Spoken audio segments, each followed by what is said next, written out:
We are having a lemonade stand for SickKids Hospital because my sister had surgery, so I thought I should have a lemonade stand. We're having a silent auction, a raffle, cookies, lemonade, a barbecue, sugar cookies, cupcakes. And how much money did you raise last year, Maddie? We raised $501.75. We've had both our families and some other friends in that helping us out. We've done a lot of the planning ourselves, but to actually execute it and get everything set up and made, so both of our families, and we've even had people on our Facebook page offer help, or I've had people call me with donations, and so it's been a real group effort. Madeline has an online donation page, so the easiest way to get to it is to go to www.sickkidsfoundation.com. Madeline wants to do it every year. She said the other day she wants to do it till she's 29.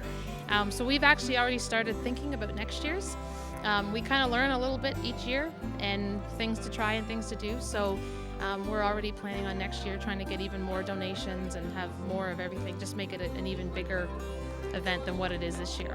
Last year we pulled it together in about 3 weeks. It was kind of a last minute idea of Madeline's, so we just had lemonade, cupcakes, and a few other baked goodies. We were on the front porch at my sister-in-law's tea room in East City. It poured rain, and we were there for 2 hours, and it was mainly, we probably had about 50-60 people, mainly people that we knew. And so this year we've just added the barbecue, and we've got a lot of donations, so we did a silent auction and a raffle. We've got even more baked goods than we had last year. So last year we were planning for this year, we kind of said, let's, go bigger and better. And I think next year's theme is go big or go home. So we're just going to grow it every year. Julie, Maddie's doing this because she had a sister that was in SickKids. How is she doing? And tell us about her. She's doing wonderful. Before she was born, we were told to expect her to be in hospital a year or more. She came home at 3 weeks. She had a condition called omphalocele, so that meant some of her organs were outside her body. So she came home at 3 weeks. We were doing dressing changes. And then last year in June, when she was 10 months old, we were back down and she had surgery. And 5 days later, she was home again. And since then, she's had no problems. To look at her, you wouldn't know. She's tiny for her age, but that's sort of a side effect of the birth defect. But other than that, she's literally climbing the walls, and you just wouldn't know she'd ever been down there. If you have a child that needs to go there, it's the best place they could be.